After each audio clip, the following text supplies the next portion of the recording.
नमस्कार। आज हम एक ऐसी कहानी की गहराइयों में उतरेंगे जो सदियों से, पीढ़ियों से सुनाई जा रही है। एक कहानी जो भक्ति की है, प्रेम की है और सबसे बढ़कर अटूट संकल्प की। हमारे पास जो जानकारी है वो हरतालिका तीज व्रत भक्ति की एक कथा पर आधारित है। हमारा मकसद सिर्फ कहानी दोहराना नहीं है, बल्कि उसके पीछे जो संदेश हैं, उसका जो सांस्कृतिक महत्व है और आज भी वो कितनी प्रासंगिक है, इसे समझना है। ये व्रत इतना खास क्यों मानते हैं लोग, खासकर वो जो इसे पूरी श्रद्धा से रखते हैं। तो चलिए इस कहानी की पड़तों को खोलते हैं। ये सिर्फ एक पौराणिक कथा नहीं, ये असल में मानवीय इच्छा शक्ति और विश्वास की एक असाधारण यात्रा है। कहानी के केंद्र में है पार्वती जी, हिमालय की पुत्री। और जैसा कि स्रोत बताते हैं, बचपन से ही उनका मन, उनका हृदय भगवान शिव की भक्ति में रमा हुआ था। ये कोई, आप कह सकते हैं, सामान्य आकर्षण नहीं था, एक गहरा आध्यात्मिक जुड़ाव था। और इसी जुड़ाव ने एक संकल्प का रूप लिया कि महादेव ही उनके पति होंगे। अब यह संकल्प कोई मामूली इच्छा तो थी नहीं, तो इसके लिए पार्वती जी ने जो रास्ता चुना वो बहुत कठिन था, तपस्या का। सोचिए जरा, महल के सारे सुख छोड़कर वो जंगल में चली गईं। और तपस्या भी कैसी? स्रोत बताते हैं निर्जल और निराहार, मतलब बिना पानी पिए, बिना कुछ खाए, दिन रात बस भगवान शंकर का ध्यान। ये तो मतलब समर्पण की हद है। बिल्कुल। और यहाँ हमें रुककर पार्वती जी के चरित्र की जो दृढ़ता है उसे समझना होगा। ये महज कोई जिद नहीं थी, ये उनके अस्तित्व की पुकार थी, एक गहरा संकल्प था।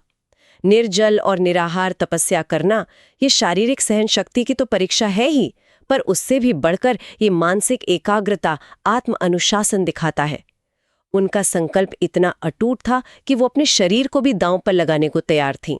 ये भक्ति की वो अवस्था है जहां भक्त और भगवान के बीच और कुछ नहीं रह जाता। सचमुच ऐसी कठोर तपस्या देखकर कोई भी विचलित हो सकता है। तो उनके माता पिता पर्वतराज हिमालय और रानी मैना जाहिर है बहुत चिंतित हो उठे। स्वाभाविक भी था उनका चिंतित होना।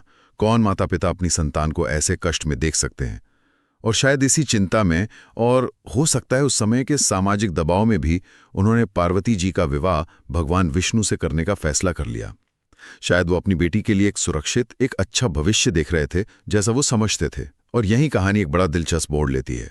जब पार्वती जी को पता चला अपने माता पिता के इस फैसले के बारे में, तो वो बहुत दुखी हुई, व्याकुल हो गई। अरे, उनका मन तो शिव में था, वो किसी और से विवाह कैसे सोच सकती थीं? ऐसा लगा जैसे उनका संकल्प टूट जाएगा। और ठीक इसी मुश्किल घड़ी में उनकी सखियां, उनकी सहेलियां सामने आती हैं। उनकी एक बहुत महत्वपूर्ण भूमिका है। ये दोस्ती की भी एक मिसाल है ना। उनकी सखियां न सिर्फ उन्हें दिलासा देती हैं, बल्कि उनके संकल्प को बचाने के लिए कुछ करती हैं। स्रोत में जिक्र है कि उन्होंने पार्वती जी से कहा, सखी, तुमने तो हमेशा शिवजी को ही चाहा है, हम ऐसा नहीं होने देंगे। और फिर उन्होंने एक बड़ा कदम उठाया। वो पार्वती जी को चुपके से, मतलब घर वालों को बिना बताए, एक और भी घने जंगल में ले गईं, ऐसी जगह जहां कोई उन्हें ढूंढ ना पाया आसानी से। हाँ, ये घटना कहानी के लिए बहुत अहम है और व्रत के नाम से भी जुड़ी है। जैसा कि कहते हैं, हरत यानी हरण करना और तालिका यानी सखी। तो हरतालिका का एक मतलब हुआ सखियों द्वारा हरण किया जाना।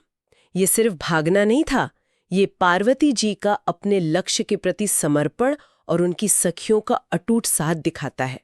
ये सोचने पर मजबूर करता है कि क्या बड़े लक्ष्य सिर्फ अकेले ही हासिल होते हैं या फिर भरोसेमंद साथियों का साथ भी उतना ही जरूरी होता है। यहाँ दोस्ती सिर्फ सहारा नहीं, बल्कि एक सक्रिय मदद बनकर सामने आती है। वाह, ये हरत तालिका एक वाली व्याख्या तो वाकई दिलचस्प है, नाम को गहरा अर्थ देती है। तो उस घने जंगल में सखियों के पहुंचाने के बाद पार्वती जी ने अपनी तपस्या फिर से शुरू की। और इस बार भी उनके पास साधन नहीं थे, पर भक्ति कम नहीं हुई। कोई मंदिर नहीं, कोई मूर्ति नहीं, उन्होंने वहीं पर रेत से एक शिवलिंग बनाया। ये कितना सिंबॉलिक। बहुत ज्यादा। रेत का शिवलिंग बनाना दिखाता है कि सच्ची भक्ति को बाहरी दिखावे की या महंगी चीजों की जरूरत नहीं होती। ईश्वर की पूजा के लिए दिल की सच्चाई, आपकी निष्ठा सबसे जरूरी है, न कि पूजा की सामग्री। ये एक तरह से सुलभ भक्ति का उदाहरण है। जो मिला उसी से श्रद्धा व्यक्त कर दी और फिर उसी रेत के शिवलिंग की पूजा करने लगी, और साथ में वो कठोर निर्जला व्रत भी चलता रहा। ये उनका अटूट विश्वास दिखाता है, किसी भी हाल में अपने लक्ष्य से ना हटने वाला स्वभाव। ये तपस्या का और भी ज्यादा केंद्रित रूप था। उनकी ये लगन, ये निष्ठा, ये कठोर तपस्या आखिर कब तक अनदेखी रहती? स्रोत बताते हैं कि पार्वती जी की इस असाधारण भक्ति ने, इस दृढ़ संकल्प ने आखिरकार भगवान शिव का दिल पिघला दिया। वो उनकी तपस्या से बहुत प्रसन्न हुए और वो खुद पार्वती जी के सामने प्रकट हुए। सोचिए वो पल कैसा रहा होगा। और उन्होंने पार्वती जी से कहा, हे देवी, तुम्हारी इस कठोर तपस्या और अटूट भक्ति ने मुझे जीत लिया है। मैं तुमसे बहुत प्रसन्न हूं और तुम्हें अपनी धर्म पत्नी के रूप में स्वीकार करता हूं। क्या अद्भुत क्षण है ना? सालों की तपस्या, इतने कष्ट, वो दृढ़ संकल्प, सब सफल हो गया। अपने सच्चे प्रेम और असाधारण इच्छा शक्ति के बल पर माता पार्वती ने आखिरकार भगवान शिव को अपने पति के रूप में पा लिया। उनका मनोरथ पूरा हुआ, उनकी भक्ति सफल हुई। और इसी कहानी ने, इसी पूरी घटना ने हरतालिका तीज व्रत की नींव रखी। ये कथा ही इस व्रत का आधार है।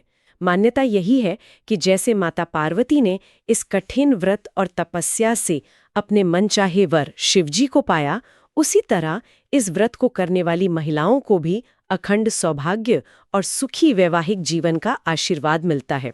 इसीलिए स्त्रियां इस दिन निर्जला व्रत रखती हैं, शिव पार्वती की पूजा करती हैं, अपने पति की लंबी उम्र और परिवार की सुख शांति की कामना करती हैं।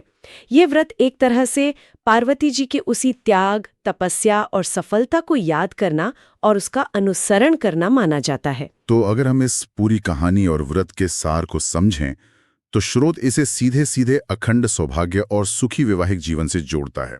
ये इसका सबसे आम, सबसे माना हुआ अर्थ है। बिल्कुल, वो प्राथमिक अर्थ है और लाखों व्रतियों की आस्था का केंद्र भी वही है। लेकिन अगर हम थोड़ा और गहराई में जाएं, तो ये कहानी हमें कई और जरूरी संदेश भी देती है। पहला, जैसा हमने पहले भी कहा, ये अटूट संकल्प और सच्ची निष्ठा की शक्ति का प्रमाण है। ये सिखाती है कि अगर लक्ष्य सच्चा हो और समर्पण गहरा हो, तो मुश्किल से मुश्किल बाधा भी पार की जा सकती है। दूसरा, ये मानवीय कोशिश और दैवीय कृपा के बीच एक संतुलन दिखाती है। पार्वती जी ने अपनी तरफ से पूरी कोशिश की, कठोर तपस्या की, पर सफलता अंत में शिवजी की कृपा से मिली। तो ये आस्था और कर्म दोनों का संगम है। तीसरा, ये हमें साधनों से ज्यादा भावना के महत्व को समझाती है, जैसे वो रेत के शिवलिंग वाली बात थी। तो संक्षेप में कहें तो ये कहानी देवी पार्वती के असाधारण प्रेम की है, उनके अविश्वसनीय संकल्प की, उनकी वो कल्पना से परे कठोर तपस्या और अंत में अपने लक्ष्य यानी भगवान शिव को पति रूप में पाने की उनकी शानदार सफलता की कहानी है। ये प्रेम, भक्ति और दृढ़ इच्छा शक्ति का एक तरह से महाकाव्य है। हाँ, और ये सिर्फ एक पुरानी कहानी नहीं है, इसका असर आज भी जिंदा है। ये कहानी आज भी लाखों लोगों के लिए, खासकर महिलाओं के लिए, प्रेरणा का एक बहुत बड़ा स्रोत है। जो लोग हरतालिका तीज का व्रत रखते हैं, वो सिर्फ एक धार्मिक रस्म नहीं निभा रहे होते। वो जाने अनजाने पार्वती जी की उसी श्रद्धा, उसी समर्पण, उसी त्याग और विश्वास को अपने जीवन में उतारने की कोशिश करते हैं। वो अपने सुखी वैवाहिक जीवन, अपने साथी की लंबी उम्र, परिवार की भलाई के लिए प्रार्थना करते हैं।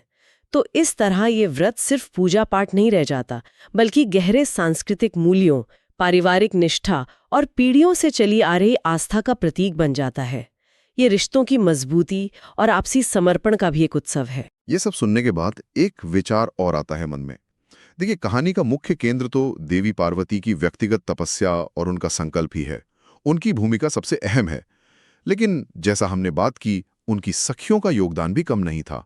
वो सिर्फ देखती नहीं रहीं, उन्होंने पार्वती जी को न सिर्फ हिम्मत दी, बल्कि सक्रिय रूप से मदद की, उन्हें सुरक्षित जगह पहुंचाया और शायद उनके संकल्प को मजबूत बनाए रखने में भी मदद की होगी।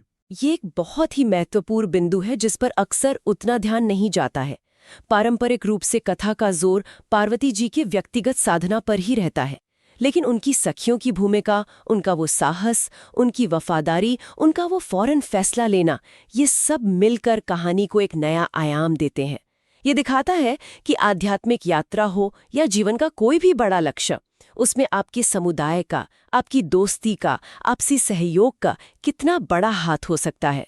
शायद ये कहानी सिर्फ व्यक्तिगत तपस्या की ही नहीं है, बल्कि सामूहिक शक्ति और भरोसेमंद रिश्तों की ताकत की भी उतनी ही बड़ी मिसाल है। तो यहाँ हम अपने श्रोताओं के लिए एक सवाल छोड़ जाते हैं सोचने के लिए। जब हम दृढ़ संकल्प और लक्ष्य पाने की बात करते हैं तो अक्सर हम व्यक्तिगत कोशिशों पर ही ध्यान देते हैं। पर क्या पार्वती जी की ये कथा हमें ये भी नहीं सिखाती कि हमारे आसपास के जो भरोसेमंद लोग हैं, उनका साथ, उनका सक्रिय सहयोग हमारी यात्रा को न सिर्फ मुमकिन बनाता है, बल्कि शायद उसे और भी ज्यादा अर्थपूर्ण बना देता है? इस दोस्ती और सहयोग वाले पहलू पर सोचना शायद इस कहानी की समझ को और गहरा कर सकता है।